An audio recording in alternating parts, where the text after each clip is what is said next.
Welcome to the Wise Yourself Up podcast. I'm your host, Carla McGreevy, and today we have the very special guest, Paul McAllister.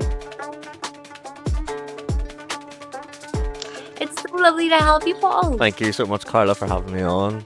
Paul is would you say an ex-pharmacist turned into breath worker and somatic coach? So, How uh, do you describe that? I still am registered. There was a period there where I did come off the register as a pharmacist, but I recently went back on just to still keep my options open. But so I'm a pharmacist, but I don't practice as a pharmacist. I've trained in breathwork, somatics, various other different modalities like hypnotherapy, timeline therapy, yeah, and like energy healing, some shamanic practices as well. So just blend them all together to offer these to the public. And what made you get into pharmacy? What made me get into pharmacy? So back when I was like in school, 'cause I went to Rathmore, there was like a big pressure for you to like go do medicine, go do law, go do dentistry, all these things. And it was like the school, not that the school did it, but there was that pressure from your other, like this other students. They were all like really high achievers. Everyone wanting to do like really like studious type of courses at university. And also there was like pressure from my dad really wanted me to do something like medicine. So after school, I was really unsure what I wanted to do, and I did go and do quantity surveying for a year in Jordanstown, and then that's when, like in 2008, like the economic crisis happened, and everyone dropped out of the quantity surveying course because we were basically told you're not going to get a job after this, and so I went back to Belfast Met and did chemistry and biology A levels, and was like, okay, let's try maybe explore something like medicine, but it is so competitive to get into, and I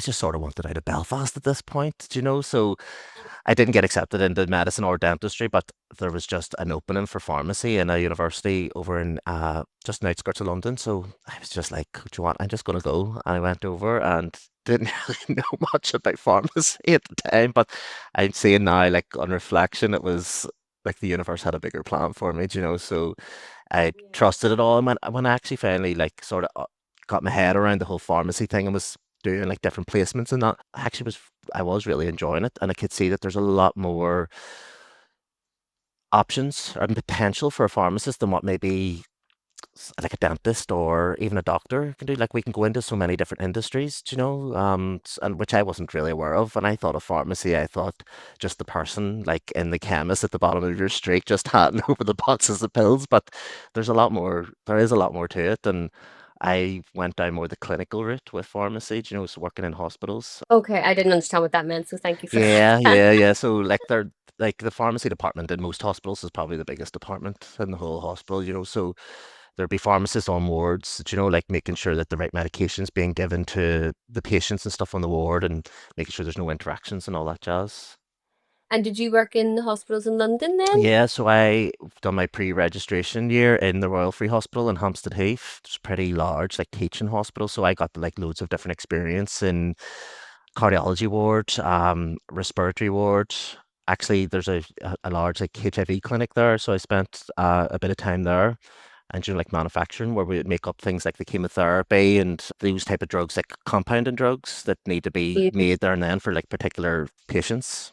So there was loads of different experience like within in the hospital, and then after my pre-registration year, that's when I moved back to Ireland then and made the move to Dublin. I sort of was like the skint student living in London, even like pre-reg year, it was like still difficult to pay for your rent and have like a living. So when I moved back home, like just this, I went where the money was at the time. So I moved to Dublin just to be like, okay, I want to experience what it's like earning like a good salary. I felt like I deserved it as well. So that's why I moved to Dublin, and I was there for 5 years before I moved back to Belfast.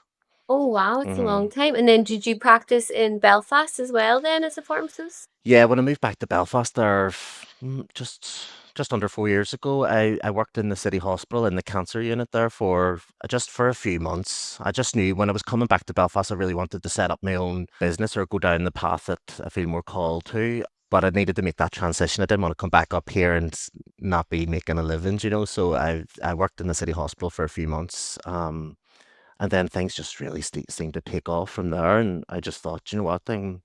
going to dive in head first here and take the leap and just trust that everything will work out, with my own business. Yeah, so how did you first experience breath work and somatic work?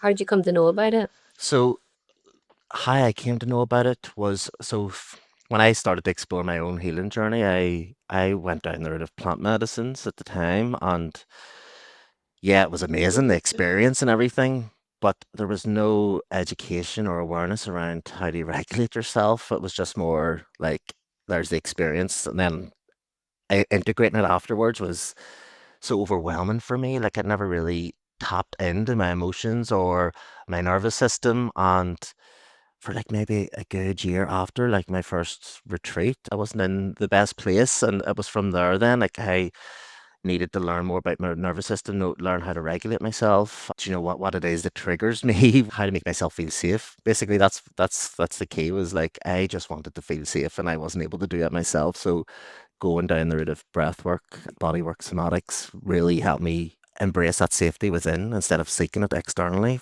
which I've been doing probably my whole life. And how did you get safety externally? Was your experience like through pharmaceuticals, was it, or? How did I feel safe? Like I would always be like would have been quite frightened. Not frightened, that's all like a loneliness. There was always like this deep loneliness and always wanting to have like a connection. I didn't like being on my own. I'll give you like an example. Like in Dublin when I was there, like working, every time I came out of work, I would have met friends, went for dinners, went to the cinema, went to the pub, nearly every single night of the week. There was never like an evening where I was just sitting at home just on my own because that's when my thoughts and my mind would have like snowballed or escalated, and I just didn't feel safe or comfortable sitting with myself. And yes, I did explore like pharmaceuticals, things like antidepressants, even things like Xanax as well, that help try and calm my mind down. But deep down, there was always this like a knowing, like a deeper knowing or a deeper voice within myself saying, you need to get to the root of this, like stop masking. It felt like I was just constantly masking, like even meet my friends. Like I was always smiley, always cheery, but there was a deeper pain or a hurt within which I had been suppressing for so long. See, I was seeking safety, I think, in the company of other people, really. Yeah, it's interesting because I never thought about safety until I was sort of taught about it. If that makes sense, I didn't realize that that's what I needed. And even now, I think when I started my healing journey, safety wasn't a word I gravitated towards. Me If that neither. makes Me sense. neither. Yeah, it's probably the past 2 years of like exploring the breath somatics for about a year or so, and then it was like I actually have not been safe. It was like I think that was the biggest wound. Like my core pain was like I've never felt safe in my body in the whole 35 years. Well, I'm 35 now, so maybe like 33 years of my life. It was like it's insane to think that, and it's not like a reflection on my parents or like the environment or my caregivers. It was just something within me. Like I just did not feel safe, and the only way for me to feel safe is for me to create it internally. It's someone else is not going to do it for me. Do you know? Do you not believe it's like generational trauma or trauma that you experienced that created that in you? No, I definitely do, but I'm not one to put elements of blame onto like where me and you're both from Belfast, and like there's obviously a lot of trauma here. But how I can see it is like uh, my parents did the best that they could, given the resources that they were given. Like growing up in the Troubles, there was no such thing as safety for them.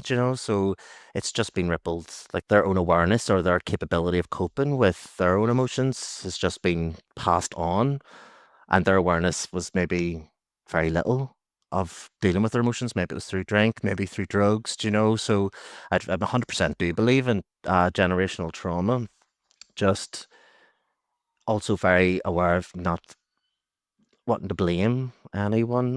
Because growing up, there probably was elements of blame. I blamed like how maybe the environment that I was growing up in, or my parents separating, like whatever life they choose. But like it's like as if I chose that for me to like wanting to create the safety within myself. It's like it's my own soul. I don't want to go too woo woo, but like I feel like I chose my parents for this particular reason, to for my soul to find safety within. It's so if that's I'm trying to like word it in the most non woo woo. but that's how I can just explain it. But I'm trying to see it as like it's all my responsibility as well, and I'm taking accountability for how I feel. But yeah, the environments where I was raised, or even just locally and like in the community, was so much unsafety, you know. Yeah, I believe that too. Like that's the Indian teaching. Well, that's the way I was taught it was that your soul, that's like the Indian philosophy, isn't it? Like your soul chose your parents, and this is the journey your soul wanted to take for the healing that you're meant to experience in this lifetime. So I believe that too. But I do find it interesting when people talk about trauma and then blame comes up. I find that interesting that when people, for example, when people talk about the theory that ADHD comes from trauma, people then talk about we're trying to blame the person, but I don't see why people have to associate blame with trauma, if that makes sense. Yeah, yeah. It does make sense. I think it's maybe even I'm saying this now because there's elements of what's playing out in my family system or family life. I feel that I've developed emotional awareness or emotional intelligence over the past few years, like going on my journey and trying to communicate things with family Hmm. or even sometimes friends. It's how their defense, or not even defense, it's just how their awareness works is they go straight to defense. And it's like, I'm actually not blaming anyone here.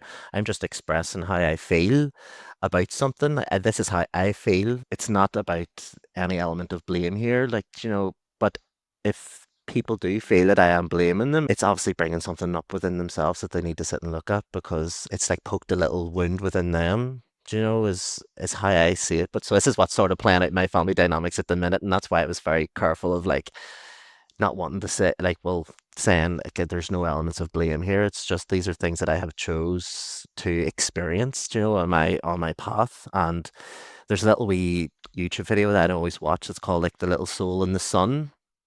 I can share it with you. I'll send it to you on WhatsApp. And it's just about like again, before we reincarnate, like our souls, like we're all like a soul family. And up there, obviously, we love each other dearly. And say the soul that loves you the most will come back or will reincarnate to hurt you the deepest for you to learn the biggest lesson because they love you so much. They want you to grow and expand. And if this is little gist of the little YouTube video, and like when you watch it, it'll probably make you cry because it is quite like it is sad. But when I watched that, I was just like, I could see elements of my mum and dad, or even how I've maybe reincarnated to bring up wounds within them to make them grow as well. So it's not just them, it's that vice versa. Yeah, well, I think my belief is that children are here to awaken us, and I don't have children, so I don't haven't had that experience. But also, I think that parents, it must be so hard to know that you hurt your children. I think all parents hurt children in different ways. It's just the nature of being human, and I think that's why it brings up that blame. And I think it must be really hard for a parent to accept what's happened in their lifetime in terms of difficult things that could have happened. And there's even, birth is traumatic, and then women blame themselves for certain births, which shouldn't be the way. It's just that trauma is a natural part of our lives. But people definitely, for me, I feel a big association with if they have an illness from a trauma or they have a difficulty from a trauma that they feel in healing, which isn't the case. Like the ADHD like trauma that, Gabor Mate associates, like some people get it really triggers them even having a conversation around that. Yeah. Sometimes I even feel that, because there's been so many people like, what is it, neurotypical? Neurotypical is all I believe is like, you've been conditioned to the extreme, and then it's just all of a sudden this little soul, this little baby or child, or even adults coming along and they just want to live their full expression and they're then labeled as, oh, you're neurodivergent or ADHD, there's something wrong with you. Like, and it's like, maybe there's actually something wrong with you, like, because you've been so conditioned and you're afraid to break out of your box and just express and do what you want to do, let your body move in any way, not be hyper fixated on just this is the way we live as a society. It's like, expand your mind, and I know, like, obviously symptoms of ADHD can hold people back, but I genuinely believe it's because of conditioning. My personal belief is that ADHD is a response to the world that we live in and trauma that's happened. And yeah, and I think that healing can manage the symptoms of that. I do believe that like the way we're living is not how our nervous systems aren't built to live the way most of society is operating, so again, that can be really overwhelming, yeah, and it's traumatic in itself living in this world. So people who are quite sensitive or like empath and feel a lot, it can be too stimulating. Like I would be very like that, like I get very stimulated by going into the city centre, going shopping. I really have to be in a really grounded place because if I go to somewhere that's quite noisy or hectic or just a lot of activity going on, it creates a lot of pain in my body as well, which may not be like ADHD, but that's I don't know what it's just sometimes too much, too Have overwhelming. you ever been tested for ADHD? No, no, no. And did you always identify as being someone who was sensitive? Yes, from I think even from a very young age, like as a Really? child, yeah. But again, I can see how trauma and stuff would play into it. Like I had quite a traumatic event happen to me when I was 10 months old. I pulled a kettle over myself with like boiling hot water, so I have a lot of scarring, like No, yeah, Paul. yeah. So I was like in hospital for a long time, and I Your th mommy and I daddy? know, yeah. I was in the baby walker, just like floating around, loving my life, and the lead was hanging over the worktop, and No. my mummy was making like the Sunday dinner, and I pulled a kettle over myself. So I think even like this type of trauma obviously can create a lot of sensitivity within your body, and I do believe that's where the lack of unsafety like came from such a young age, so that me seeking safety my whole life. Yeah, I actually had a burn accident when No I was a way, baby. really? My aunt, well, I had a bad birth. I strangled myself in the umbilical cord, which is typical me. Has to cause Just typical me. like sort of God by per mother, and it was £9.4. So like God What? bless. I know big head. Bigger than me? And I think I must have been less than a year or something, and they were making me a bath, and my aunt poured a bath, and it Oh, was boiling hot water. Or maybe my mummy poured the water, my aunt put me in and scalded my whole legs. it's mad, isn't it? Like it's such a young age. We're under one as well. Yeah, where I think maybe my sensitivity made me into the potato, I became very dissociated. I think I am sensitive, but I'm very quick to just shut down when I'm triggered, if that makes sense. Like I do believe that I lived the majority of my life dissociated as well because the sensitivity was too much. The environment was not catered for me to be sensitive. My parents didn't have that awareness, like going to school in the Falls Road, growing up in West Belfast. I don't think you could be sensitive there at all. You have to be hard or just like complete shutdown. Did you try and play the hard straight role in your teenage? The fringe down like that and all, running about with the barrack buster. Or did you really, Paul? I used to love Can- cider, yeah. And so in your pharmacy training, did they talk much about trauma? No, wasn't even touched on at all. That's Nothing like insane. that. So it's a 4 year degree, and on the last year there was an optional module. We got to pick if someone wanted to go down the route of, I can't even remember what the other options were, but I ended up picking mental health because I felt very drawn to mental health, and that was the only module where we delved into some form of what goes on within mental conditions. But again, it's all about pharmaceuticals. So it was like, this is what you would treat this one. This is the normal dose. This is the pharmacokinetics or the pharmacodynamics of how this medication works. And like, obviously, then when you go and work in the hospital, you're like, okay, I've only been learning like the theory of how this medication works, but you're not taught on how to deal with people living with addiction or severe mental health issues, bipolar, schizophrenia. You're dealing hands on with these types of patients, that live in these conditions. That's insane. hmm So there was the body mind connection not really Oh, talked about. no, not at all. No, no.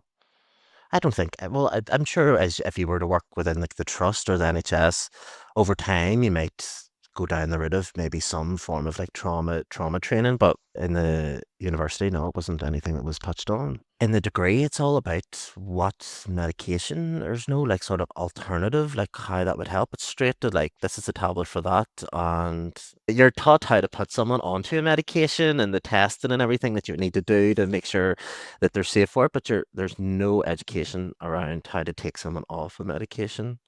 So there's no, Okay, and that's what you're doing right now, isn't it? yeah. So how are you training on that, or how are you working with that? So what happened then was like after I sort of explored my holistic healing and then learning in different variety of modalities, I sort of shunned pharmacy. I was just like, oh, I don't want anything to do with that. I'm scundered. I used to work as a pharmacist, but then this like light bulb moment just it was about 2 years ago, just was like, duh, Paul, like you had to go study all this to understand how medication works to take people off it safely. And the majority of the work that I focus on is like helping people taper off antidepressants. But when I practice as a pharmacist, we were recommended that if someone wants to come off an antidepressant, you do it over 4 weeks, and that's fine.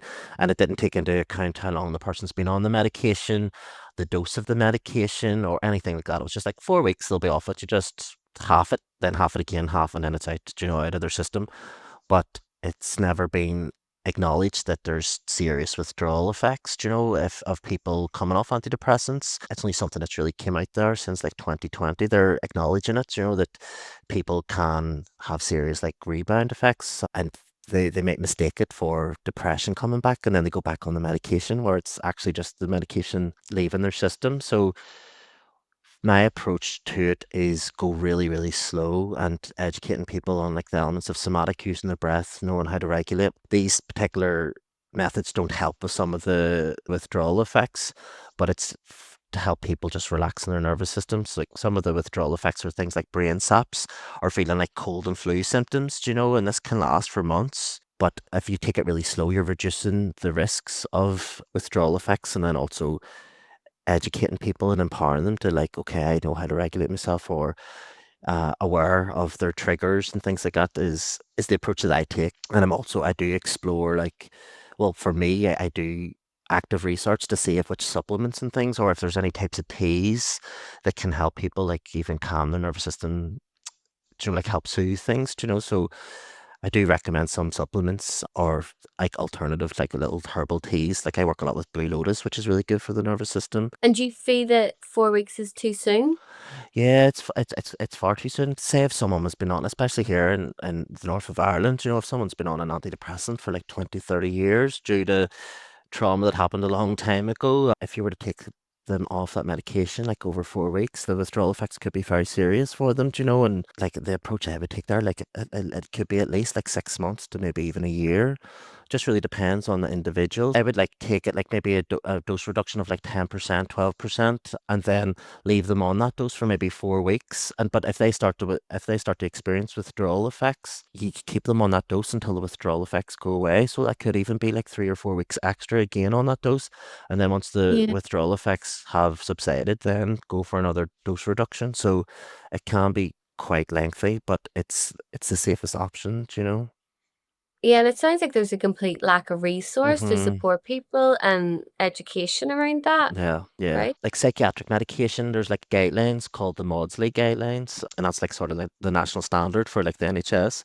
But last year they launched or released the first ever de-prescribing guidelines, and it's by like a consultant psychiatrist based in like I think Imperial College in London.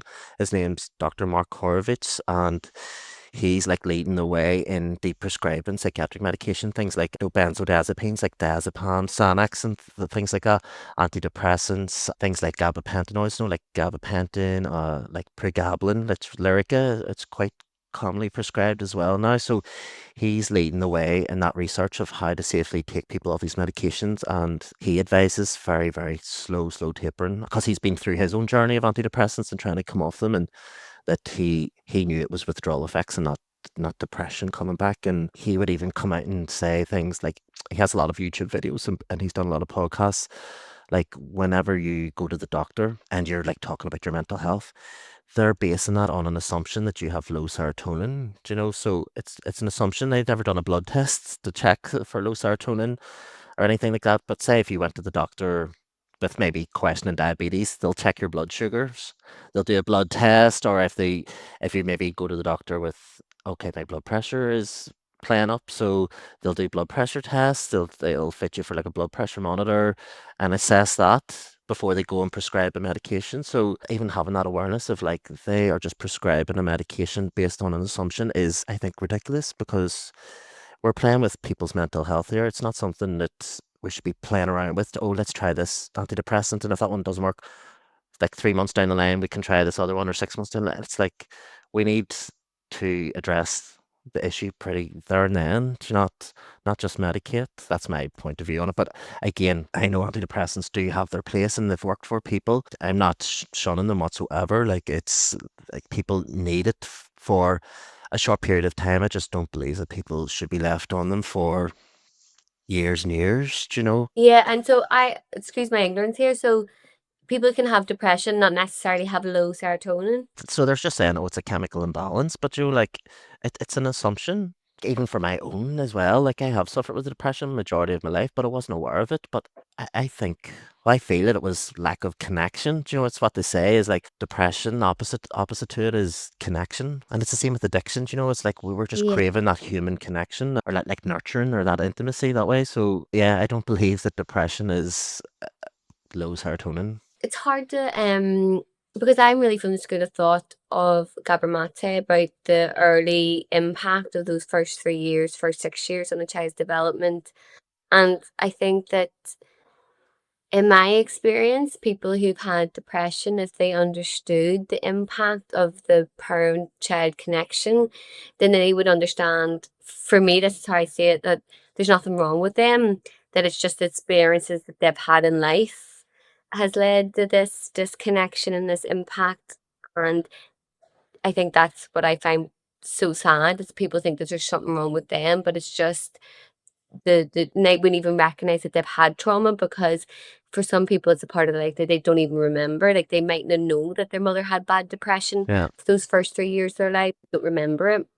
And if they understood more and knew more about how vital the parent-child connection is and being attuned to is, then they wouldn't hate on themselves and feel so much shame. I'd agree with you there. It's like also I feel that well here anyway in the north it's like we've normalized our trauma as well. It's so normal. Like I've spoke to my dad about things, and my dad's dad was murdered in the troubles, but he was like, I just got on with it because Jimmy down the road lost three family members to like a bomb or something like that, and you're like, like stop comparing yourself. Like do you think Yeah. he should be more worse off than you because he lost three family members? Like it's very like that, I think, in our community here in Belfast, or people comparing, but like they're worse off because of that. It's like, no, no, it's you're avoiding the actual that pain, or you're normalizing things that's have went on in your life. It's not that's not normal,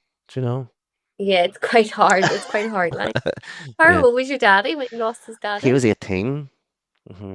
Yeah. Yeah, massive, isn't it? Yeah, yes. And it's like, so my sister would have been, my dad and mum had their first child, like, I think, was my dad even 17, 18, and then they were, I think, about 22, 23 when I was, I know, like, it's crazy, isn't it? So my sister was born, like, she was like 4 months old, when my granddad was murdered, and then I was born a few years later then. Yeah, and you can understand the impact of that legacy Yeah, through your family. yeah, uh-huh. Uh, And it's like, as you said, it's like that lack of connection. Like my parents were young, and my mum's dad actually left around that same age as well. Do you know, like, so my mum must have been about 21, 22 when she fell pregnant with me, but her dad left the family home, and my mum had really younger siblings at the time, and I think her mum wasn't coping well, and then there's my dad. His dad was murdered as well. Like, so there obviously oh, was like a lot of going on for them, and they were young.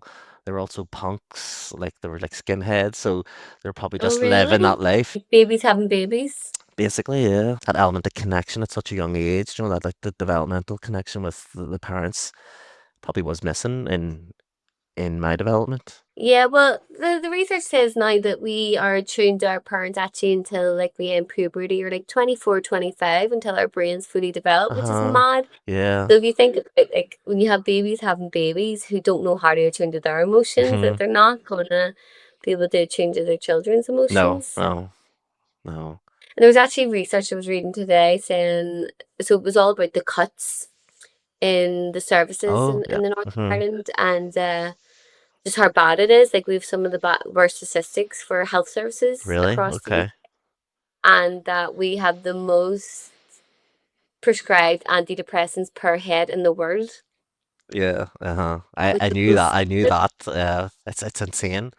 It's insane on such a Yeah. small population as well. Like, what is it, like 1.5 million, just under 2 million? And I, because this is something I've researched as well, and it's part of like, I've like compiled information about why I want to do this work. And in 2020, there was 3.5 million antidepressants prescribed, and it costs like the health service like 18 million, but like they only funded like I think 1.9 million towards talking therapy, and it was based on a postcode lottery. And when you looked into it, the majority of the individuals who got the talking therapy was like based in South Belfast, then instead of like, Yeah. because West and North Belfast, I think, are the highest rates of antidepressant prescribing in the north, and it was around the rates of like I think 26%, of individuals, and the majority of them are women as well, between the ages of Oh, 20, really? Oh, yeah, that's 20 to true. On 40. antidepressants. Yeah. Hmm. My mind going to suicide there because obviously they're the two areas with the most. Well, North's the most suicide, right? Yeah, Isn't it? north has most suicide. Yeah,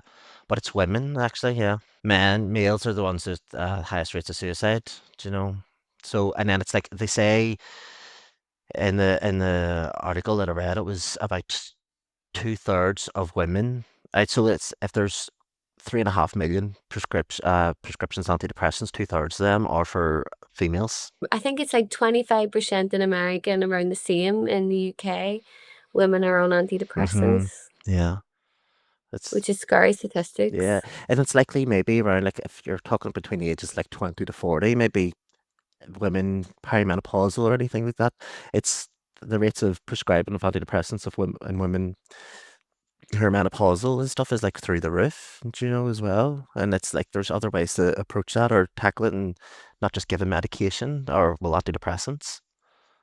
Yeah, and I would love to know if they were offered HRT or what the crack was with that. Yeah. I know some people are very anti Mm-hmm. HRT, but Mm-hmm. I would love to understand more about that. And it's maybe just again like if that rates of antidepressant prescribing in these like working class areas, is highest, it's maybe to do with like obviously like what do you call that? Like is it Maslow's hierarchy of needs? Like the socioeconomic needs, like obviously cost of living, are they having a support? Are they single, like single parents? It's there's a lot of factors that need to be brought into it, but it's unfortunate that it's the highest rates of antidepressant prescribing is in women. Yeah, and deprived In areas. deprived areas, yeah. How did your family take it when you're like, Mr. Pharmacist into this woohoo breaker?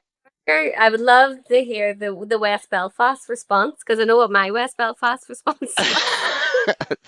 So it was more like Are you mad? basically, like, wow, like you could have a house and all, you'd have a mortgage, you'd have a class car, you could have your nice holidays, this and that. And I'm like, that's not what makes me happy. Like, yes, when I was living in Dublin, high flying, had my own apartment in the city centre, was loving life and out every weekend, nice restaurants, nice holidays, nice clothes. And then I was like, that's actually, I don't need any of that. That's not what brings me happiness. So there was elements of like, would you not just go back and do some pharmacy work, get a house, get your mortgage sorted? And that, and I'm like, no, why would I want to go back to do something that physically, mentally, emotionally just drains the life out of me and actually makes me quite feel unwell. Like there was times where, say, I was going on holiday, like I was away skiing there like 2 years ago, and I did some locum pharmacy work, no, just to get a bit of extra money before I went on holiday. So I would just drive over the border, like to Dundalk or Drogheda, because I'm registered in the south, do a few locum shifts, get cash in hand. But see, those days, like my physical body would just contract. I was like going into like sort of a freeze mode, a lot of pain, and it would take me even a few days or to a week to like let that pain pass through my body. It's a very stressful job. So the phone doesn't stop. You're constantly on need. You don't even get a break. You're on your feet for like maybe 10, 12 hours a day, so yes, trying to explain that to my family. I think they're at this place now. They've accepted it. They've accepted it. But at the start, there was maybe like, ah, you must be bonkers. My mum does enjoy these other modalities. It's made it took her a wee while to get her head around it. Like my dad's very open as well, but I think they just want you to feel safe, settled, have your own home, and that like that type of life. Whereas I think our generation is sort of like buying a house is and being settled is it's not the be all and end all type of thing. Do you know, there's more to life, do you know? And my dad would be like, I had my first house when I was 18, that was only 5 grand, and I'm like, God, yeah, that's how much a month's rent is if you wanted to live somewhere in Dublin, do you know? So I know like it's just different, but they are open to it, but still would maybe if they see me maybe financially not in the best place, they're still like, oh, would you not just go do some pharmacy work or get back into that, get all that sorted, and then you can go back and do your work. But I'm like, I can't go and put my work on pause just for 2 years to so I'm in a financial place to buy a house. So it's maybe not something that I want because I sometimes I get these urges that I would love to go traveling. I don't want to be settled in the one place. Yeah. And what change would you love to see in pharmacy happen? Like stuff that you mentioned is more like around the education. Like, why aren't we not educating trauma? Say local pharmacies, like in the community, and especially like during COVID, were like the only places that were open. You know, like you couldn't get through to your GP. So I think pharmacists need to have more of an education around trauma, how to deal with Mm. really difficult, challenging patients coming in, especially if people are overwhelmed, stressed. Like we would have dealt with like any time I did work in community, people would come in and like having panic attacks, really anxious, and we're not taught on anything like that. So having more awareness around maybe regulating tools to help educate the patients that come in and more like an amalgamation with local like sort of say like charities or local community centers, you know, to raise that awareness or like bringing in more like a holistic practice, you know. I actually do think maybe that all the pharmacists need it themselves, like how to regulate their nervous system, you know, so then it will ripple effect out into the community because it is, as I said, it is a very stressful job and it's very demanding and there's a high burnout rate within all the healthcare professionals.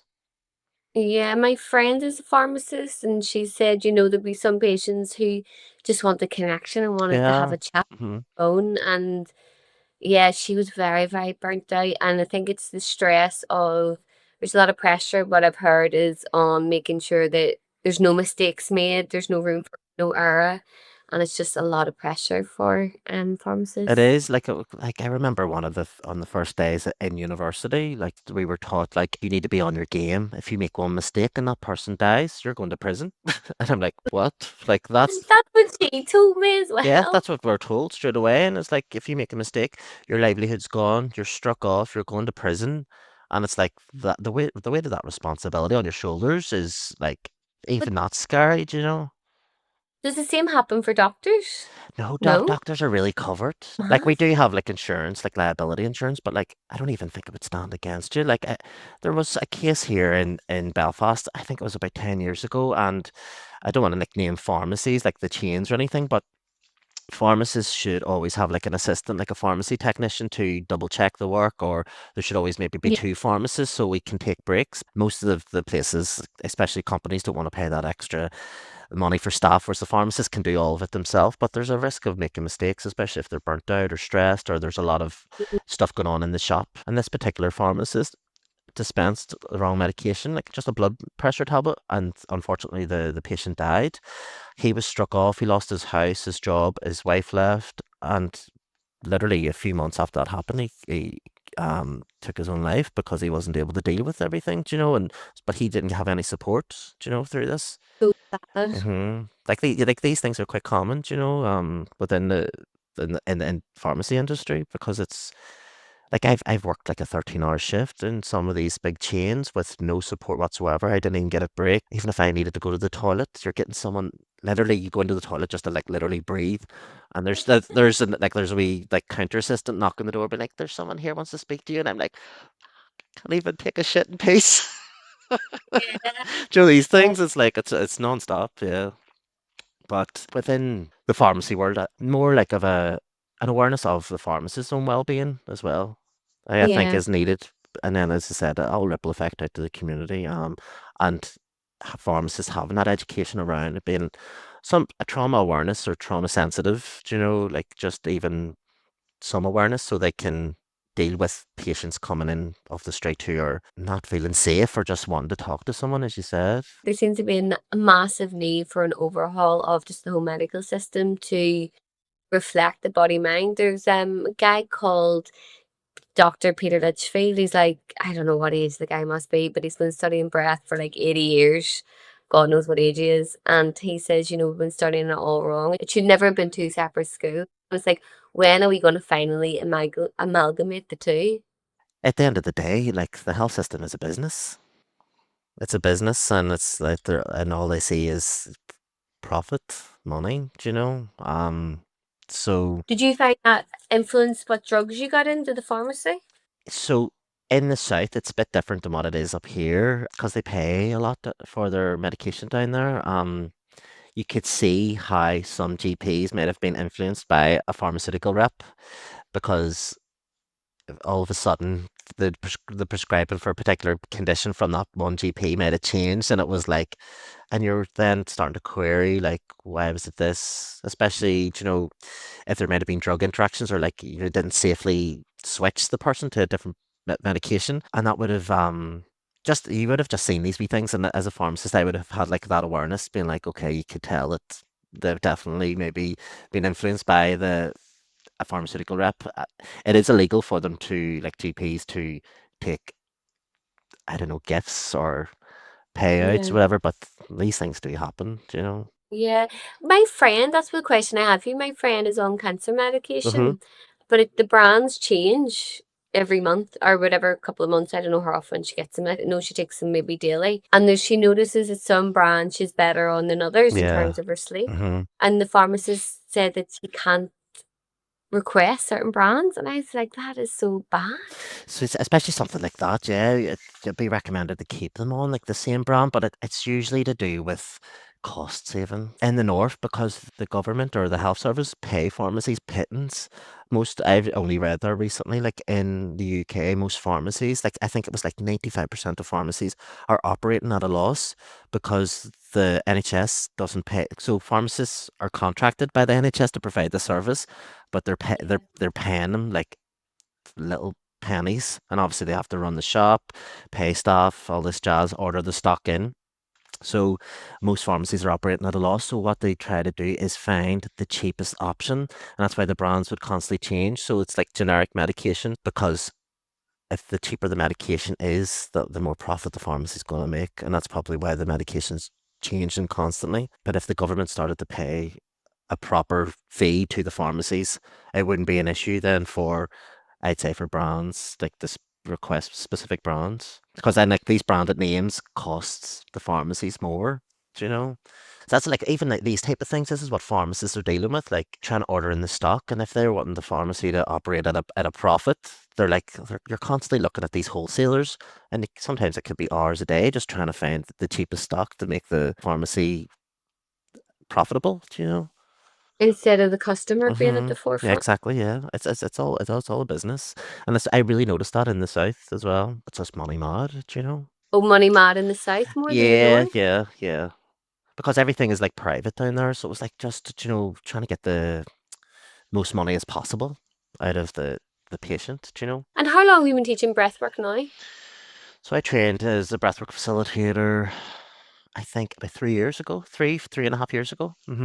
Yeah, and then with that, then just that's when I just was fascinated by somatics. Do you know, there was elements of somatics taught in the breathwork, but it's like that element of touch, I think, is what we all, I don't want to say crave, but like just knowing that you're safe during this. And if it's just maybe placing a hand somewhere or just watching the rhythm of the body and knowing that you can see there's a bit of tension somewhere, just bringing my awareness and the patient's awareness can just help move so much. But yeah, the breath and like somatics about 3 years now, yeah. I find it fascinating too. Mm. Like what I notice is like a common thing I notice in client work is people will touch on something traumatic or we're getting to something that is, how would you explain it?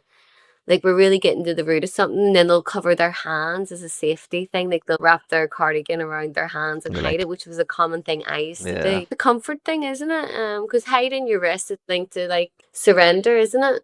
So you have to show the police your wrist to show you've no weapons, and then they say, because that's like a long body language we've had for a long time. What would you love people to know more about breath work? So I'm a big fan of, as I said at the start, safety, but regulation. You know, like most of the breath work that I do is just creating safety in the body, really slowing down and just being really present within. I'm not a big fan of the sort of like the holotropic type of breath because I didn't think it was like, again, elements of safety, do you know? I would still explore these, but only being supervised if someone was there to guide me and knowing that they were in person as well. Do you know, it's not something I would go and explore on my own because a lot can come up and I always need to know an element of safety or just knowing that someone's there to hold me when shit hits. Well, for anyone who's listening who doesn't know what holotropic breath is, it's quite an intense over breathing style of breath. It's done for at least an hour with very intense music. So how could you explain it, Paul? It's like very intense Very, breath work. very It's intense. trying to evoke a lot, Hmm. isn't it? Like for the times I've explored it, it was like I was on the edge of my capacity and maybe even went beyond my window of tolerance. So to me, it was at times quite overwhelming. But also, once I relaxed into it and it was starting to, maybe the effects afterwards felt phenomenal, but the experience itself is very intense, you know, like making sure that you're very resourced is what I would recommend exploring these types of breaths. Yeah, and the north of Ireland are notorious for chasing It's a high as well. the Yeah. You can get quite addicted to these highs as well. Anytime I've explored this type of breath with individuals, you know, and maybe they came back and I know on one-to-one sessions and they always were chasing that high and then anytime I was like, no, we're gonna take it a bit of a different approach, maybe slow it down, leave it leave, like fuck that. Do you know, I didn't get what I wanted. I was like and then I would explain to them like like we can get addicted to this element of release. It's not always about a release. But then, like a few days later, you'd always like get a wee text, be like, "Okay, I understood what you were saying." You know, like maybe I was chasing this release, this high. yeah, because I think that's definitely something that I was experienced is that I was someone who was so dissociated. I think it's very common for people from the north that we're so dissociated that we need such intense things to make us feel anything. And it's not necessarily the most beneficial for our systems. I always think 80-20 rule, Nal Green always said this, the poison's in the dose. It's okay if you're doing it once in a while, but if it's your only practice, then it can be too much. Yeah, yeah. So like with the breath, the regulating, like just something, and I love doing breath work in a group setting. It's just even if it's like say 10 people, and we're all doing a regulating breath together, and then creating co-regulation, so we're all feeling safe in the environment together. And anytime, like I would always start a session with like 5 simple breathing techniques, and we do each one for like 2 minutes. And when we do it as a group, like the energy afterwards, everyone feels like they're melted into the floor, and like you can see people when they first arrive, they're all like tense and like not knowing what to do or what to say, and they're like, "Oh, it's the first time I've been in like a group setting." And then when you do these like 5 breathing techniques, everyone's just so blissed out, and you're like, if the world did this together, if we literally penciled it in, like the whole world's going to do these 5 breathing techniques at the same time, like it would change so much. It's like a collective energy. Like I like to create that space or environment of just safety in the container is what I like. Well, what do you think is the conversation that you can't guarantee safety is a common thing, especially in group work, isn't it? Like, Yes. it's a common debate, isn't it? That like, you can't guarantee that, right? In a group Yeah, environment. yeah, there was actually something I seen. I think I shared the reel like last week, and I don't even know the guy's name. But he was like, if you're at a place and the person was like, "This is a safe space, you're safe here." Crucial. He was just like, basically get up and leave. Do you know? Because it's unique to each individual, and as I shared at the start, it's like I searched for so long externally for the safety where it's inside. I need to find it in me first. Sometimes when you start to feel this safety, like my experience was like it was so foreign to me that I actually thought was I was starting to feel unsafe because this feeling of safety was so new. So it takes you a while for Yeah. your body to adjust and be like, oh no, like this is what safety feels like. It's not scary. It's more like slowness. It's being more present and slowing down. Yeah, which takes time for a lot of Mm-hmm. people, right? Mm-hmm. Because like you said, you sounds like you were wired for chaos, Because I used to even say to my friends, like sometimes like coming home from work or my like this is before I got into this, like the stuff that happened to me on a daily basis, it was quite like traumatic stuff, but I was like, oh, that's normal. That happens to me all the time. Just stupid stuff that would happen, like that could really overwhelm someone, on a daily basis. Like if it was someone in work, like maybe trying to rob the shop, or like someone, Oh, these gee. type of things, no dealing. And like, because I would have worked a lot within like addiction, so like dealing with really dysregulated people as well, so just there would have been chaos, quite a lot that it was just normal to me. Yeah, do you think that once you've changed your central nervous system, then the outside world reflects that? Yes, not necessarily reflects it, but how we deal with it. For me, like when I was going through the thick of it, like going through the healing journey and then realizing I need to create the safety within me, as I said, like sometimes I can get quite stimulated by being in busy, noisy places, but that was like recently for the past like 2 years, I can see that it's really eased because I'm coming to this place of safety inside that it's okay for me to go to the Kennedy Center and not be triggered everywhere because I do believe that my nervous system is just being, it has rewired differently. It's not frazzled. It's just a lot more, yeah, just feeling safe inside that I don't necessarily, I'm on that high alert or looking for the chaos everywhere. I find that how do you cope with people who I don't know if you find this with clients that they just talk a lot. It's very hard to quiet them down. I think it's very common from the people of the north. I don't know if you experience that. Yeah, like say like most of the sessions I'd have individuals that would be like 2 hours long, and there is times where like I do like to have that like maybe like we 15-minute check-in at the start to see what's going on for them, but sometimes you're getting the whole life story and I'm like I wasn't prepared for that. And how I deal with it, like sometimes I would just be like, just pull them back to be like, oh, so what are you here for? Like just ask them like simple Yeah. questions like, what is it that you want to work on today? Or will we just get stuck into this? Or trying to bring them back to the reason why they're either they've booked in, but and I also do make it clear, like I'm not a trained counselor or psychotherapist. I'll listen as best as I can, but I'm not here to offer advice on any of this because I'm not trained on it.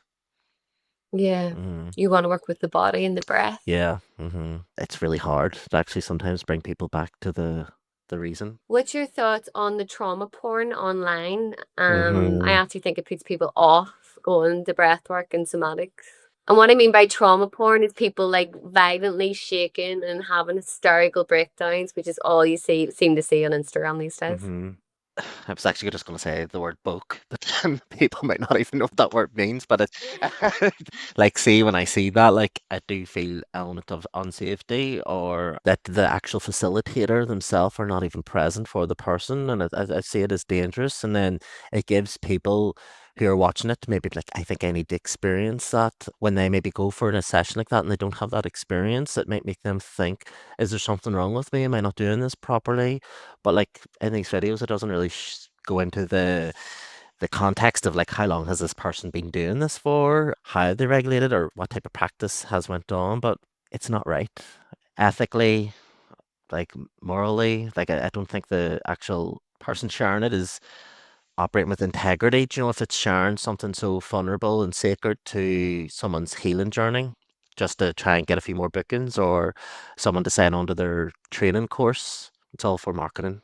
Yeah, and just for anyone who's interested in breathwork, please don't let that put you off. I have had some big experiences, but more recently mine have been more gentle, but it's Hmm. always a surprise, isn't it? It is a surprise, but yeah, like if people are saying individuals in these videos having like huge releases, I can see actually how it would put people off as well because of like, oh, I don't want to do that. That looks bloody insane. But it's again, only work within your own capacity, and if it feels that that's the way it's going, and if it's a facilitator that you trust to feel that I can have this release, like go for it, but make sure the camera's not in your face or if it's happening. I always ask permission, and there's only ever recording when I'm talking, Hmm. like, like induction stuff at the start, and then there's definitely nothing taken because I do not want a camera in my face after doing No. breath work for a period of time. Like, say even It's the like, last sure, thing like I one of want. the modalities or elements that I'm trained in is a Cambo practitioner, and like even and Cambo is like a frog secretion, which does bring on like it's a purgative medicine.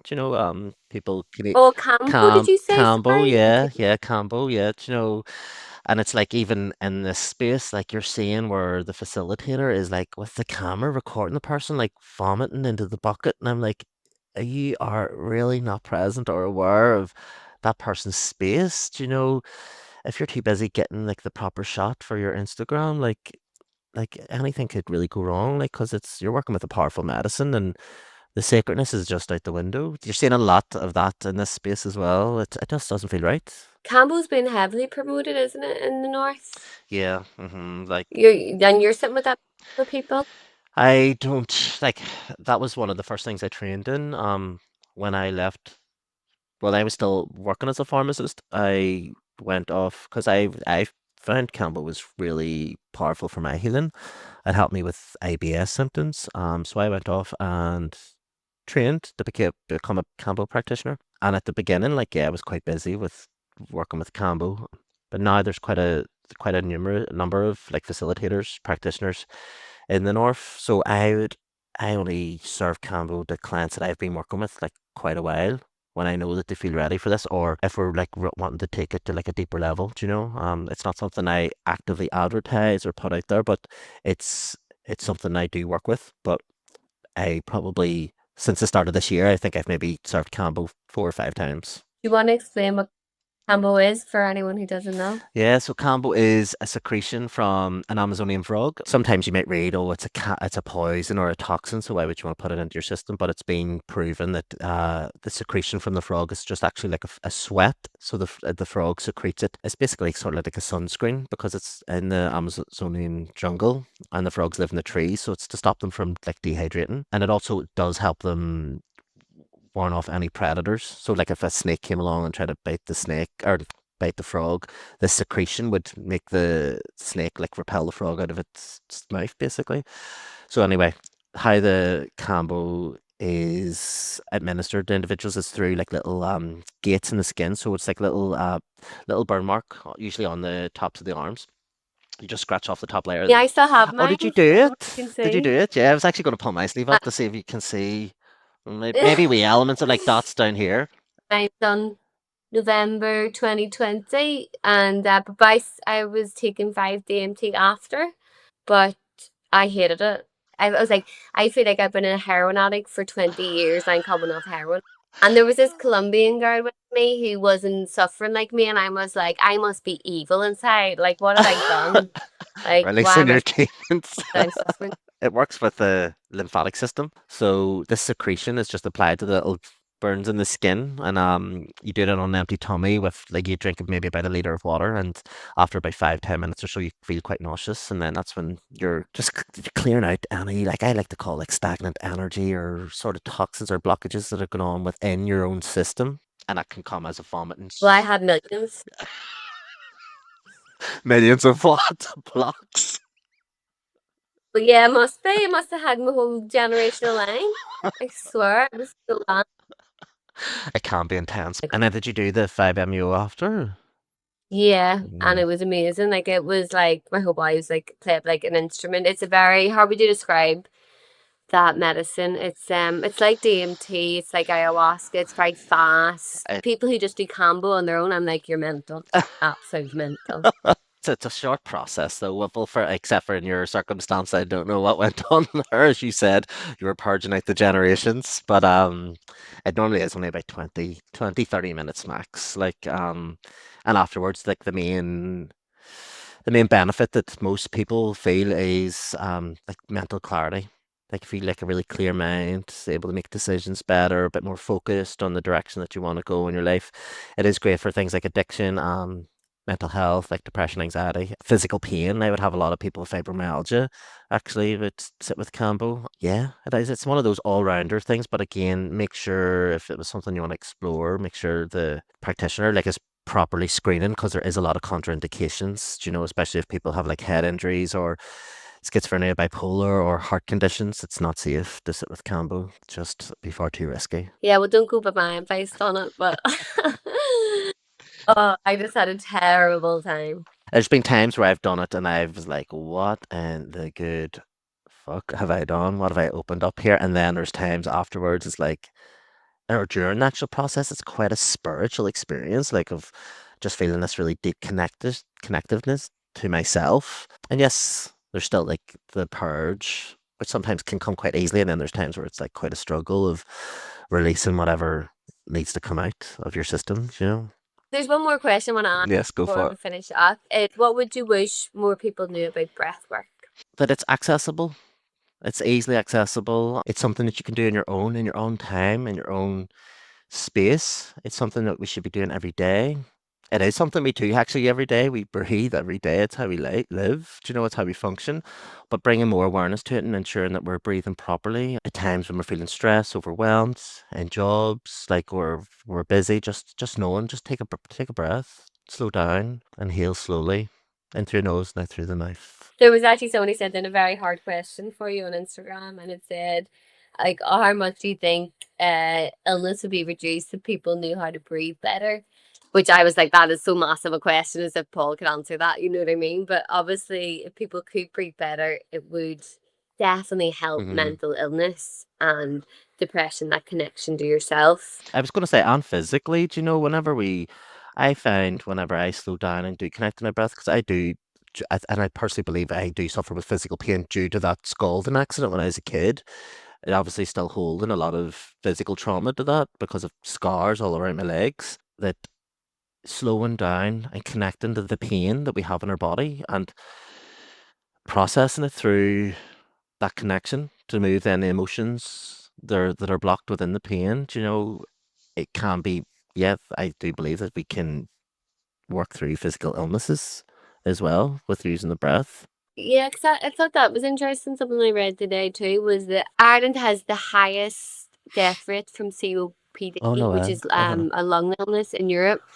And it's just interesting that lungs connected to grief and in the grief of Ireland, right? Yeah, And yeah, I found it was interesting from a somatic perspective. that isn't so. Yeah, from like obviously, well, what do you call it? The Great Hunger, as they call it, that type of thing, or like there could be a lot of grief through that, or like wars. And I know that there was something I heard not too long ago was it's around like colonialism. Do you know, like Ireland actually has a high rate of celiac, and that's all to do with like the colon, like, and if you break down the words like colonism and stuff like that, like how it impacts, you know, these different parts of the body, and how we're obviously not able to like digest properly. And it again, we hold all our emotions and stuff in our gut. Like it's quite like that's so just sharing that because you mentioned about the COPD thing, like how we can look at different illnesses and how it affects the population and like the collective wound that's held here in Ireland. Yeah. Well, because the stomach, I always see the stomach as like acceptance, right? And that's why, and it was a big part of my healing journey was like I couldn't accept what I didn't order, like just pure brat. I was like, no, but I didn't want, I didn't order this, so send it back. I love And, that. you know, I think a lot of our generations like that, Yeah, no. yeah. Brat. Hmm, hmm. And they're like, it's like this, we have to heal this brat syndrome when it comes to healing. It feels like it is though that we are here now to clear a lot for the previous generations that came here, but like again, but they had to live through maybe difficult times as well, but fucking take it back. I don't want it Yeah. anymore. My mantra every day used to be I accept, because Hmm. I just didn't accept. Yeah. So, what have you got coming up for the listeners who live in Belfast? Paul is based in Belfast on the Ravenhill Road. So I've got a retreat coming up on the 16th, to 18th of May that is held in Blaney Spa in County Fermanagh. And during the retreat, we'll be exploring things like somatics and breathwork. And there'll be various different like styles of ceremony, like using Blue Lotus, cacao, movement, dance. It's on Loch Earn, so it's a lovely setting out in nature. You can swim in the loch. Yeah, I have a few spaces left at that. Are you run that on your own? And a few friends, yeah. Well, it's me hosting it, and then I have a few trusted friends to help me like facilitate it as well. Yeah.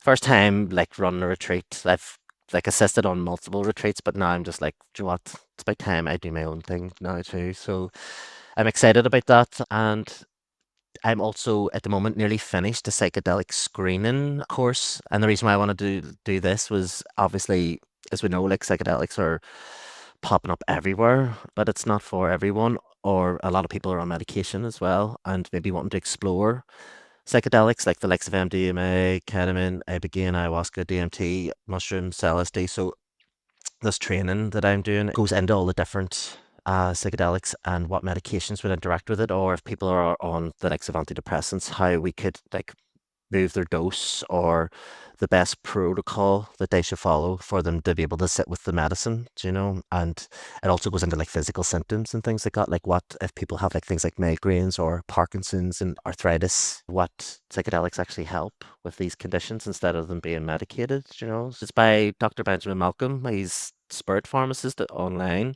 and he's like the leading pharmacist in the world of psychedelics and also like psychopharmacology, do you know? So I think I finished it in like about another 6 weeks or so. So I would, the reason I want to do it is like then offer up like a screening service for individuals wanting to go to maybe retreats or even maybe working with retreats to screen the participants and making sure they're safe for their journey. There's a lot of retreats popping up everywhere, and I've heard of ones that do no screening whatsoever, and like the individual shouldn't have sat with the medicines, you know, with the medication that they're on or even their health conditions and stuff like that. So again, safety. I think that's like my that's my medicine for the world is to provide safety, do you know. But yeah, I'm doing that course and also running like the pharmacy consultation online where again helping people taper off the likes of antidepressants or benzos and things like that, but providing them with like unique protocols.